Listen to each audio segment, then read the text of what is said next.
The top 3 things to get your home ready to sell this spring in the spring market. Scott and Pete here with another episode of Behind the Curtain. What's going on, Scott? Hey, man, what is going on? I'm excited. Good topic today. We're going to get you as a seller prepped to get your house on the market and some of the top things to do so. So, Pete, why don't we lead it off with what's number one? What should they be focusing on as a seller? Well, I think the number one thing to focus on as a seller when you're getting your home ready to sell, and the reality is that we're talking about the spring market because spring is coming up, but these are good things for any time you're getting ready to sell your home. The first thing is protecting your equity with, some repairs, right? What are some of the home repairs that you can do? And when we say that, we're not talking about putting on a new roof, right? However, if you know that your roof is leaking, let's get a roofer out there and let's patch up those holes, right? Maybe you were installing your TV on the wall, right? And it didn't go so well and you've got a bunch of holes in the wall. Let's work on getting those spackled up, some of those things cleaned up. I mean, what are some of the other repairs that you come across, Scott? I think you nailed it on the head there, man. It's almost like kind of like the honey-do list items where you are comfortable living with them, as like maybe it's the slow drip on your faucet, or like you alluded to, like the hole in the wall behind the TV from when you were trying to mount it. It's like those little things that maybe you have found a way to live with them. The roof hole is a little bit of a bigger issue, so definitely call in a roofer on that. But like, for example, right, I've got right now a slow little drip from a pressure relief valve coming off my boiler.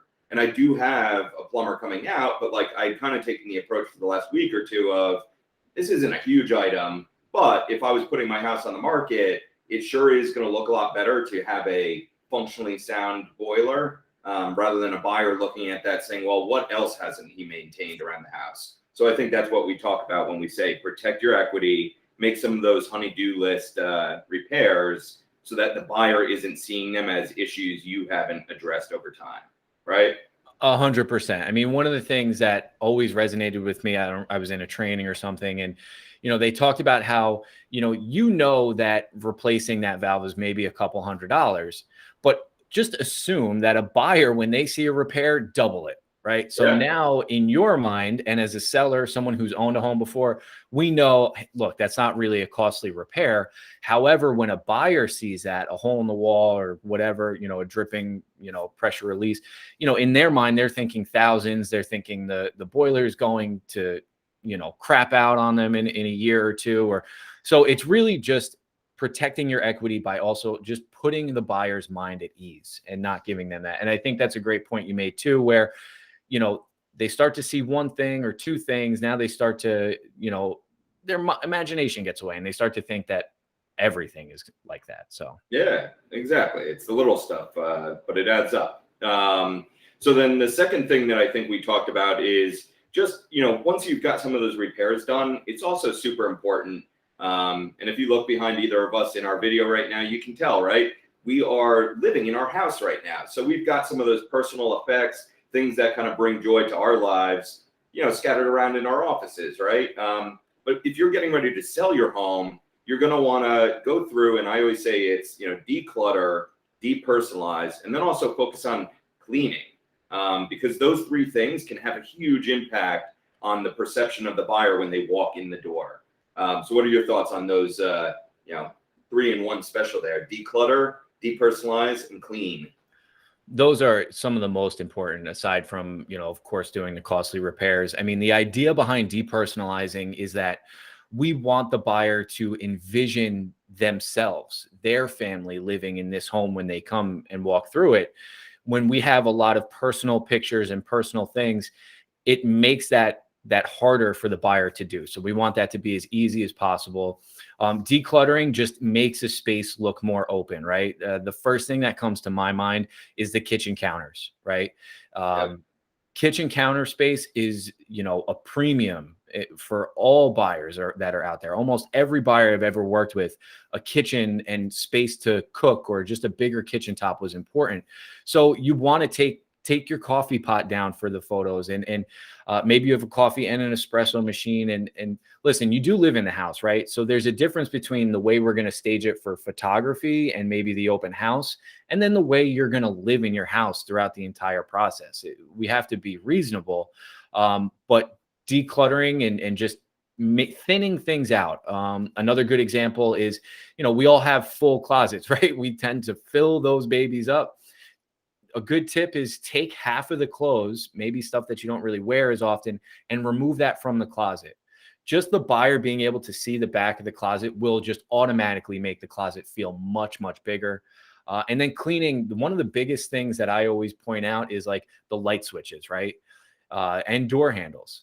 Those things, now we want to clean the whole house. And if you're looking for a professional cleaning service, give us a call. But think about that, right? When you're walking through your house or anybody's house, you're flipping on light switches, you're opening doors. If you're grabbing a door handle and you got something sticky from your kid's lollipop all over the door handle, it just doesn't create a great feeling when they're walking through the house. Yeah, and visually speaking, that's a great segue into item number 3 here.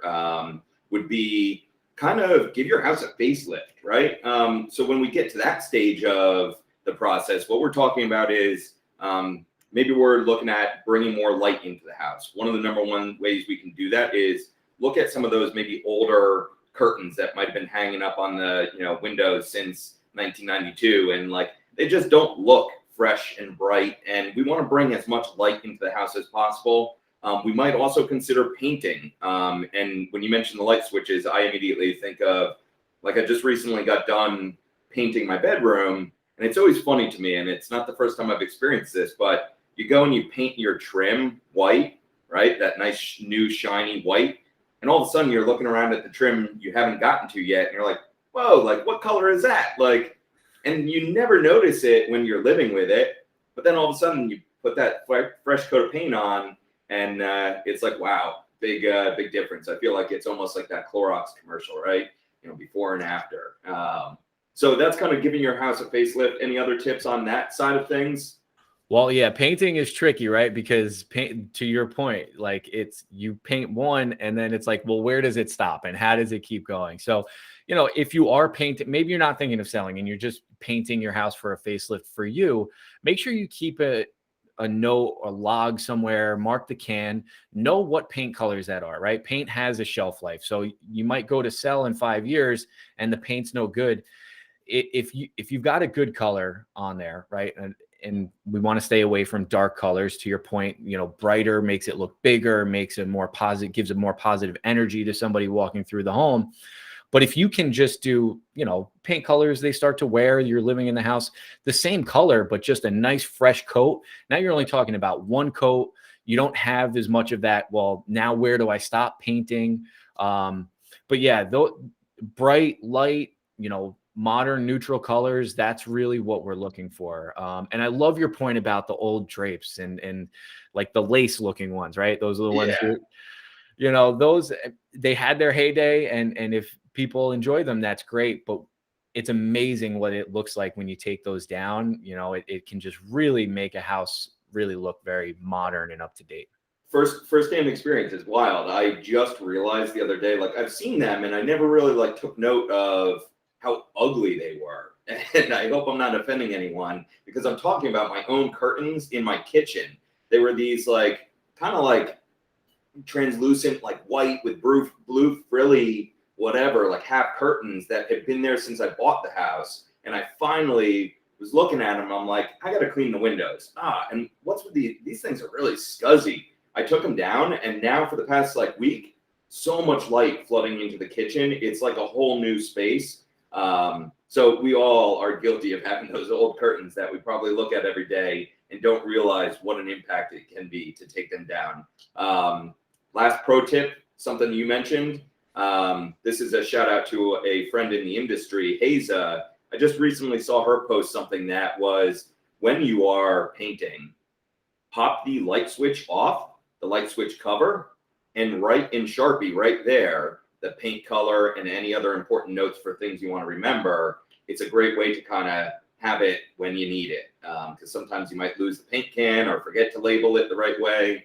So I love that little life hack. Put the paint color right on the back of the light switch and you'll always have it there. Yeah, So that was a great tip. So, you know, you might want to run around your house if you're looking for what paint colors are on the wall. Maybe the owner before you did that. Maybe he you wrote never it on know. the back.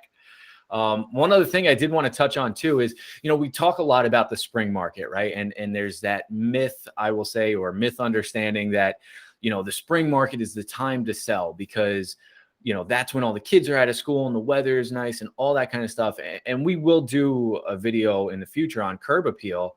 But if you've seen some of our previous videos leading up to this one, you'll also know that the real estate market is for lack of a better term, a hot market right now. So if you are thinking of maybe selling in the spring, give Scott a call, give myself a call. You know, let's just have a conversation about what that could look like now versus 3 months from now.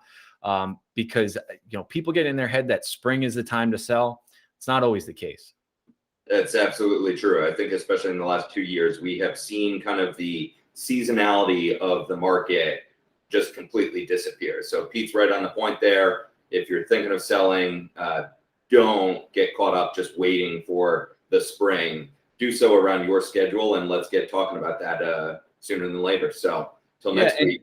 you know, I'm sorry, I don't mean to interrupt, but you know, there may be other reasons, right, why the spring or summer is a better time. But like I said, if you're thinking about it this year, give us a call because there are different things that we can do to get you ready and make sure that you don't miss out on an opportunity and potentially leave some money on the table. But it's not a pressure thing. It doesn't mean that we have to do it right now. But the sooner we have that conversation, the more we can help our clients in leading up to it and getting ready. I have a couple people I'm going to walk through their house, just give them an idea of what they have to do. Ultimately, it's on their timeline when they're ready.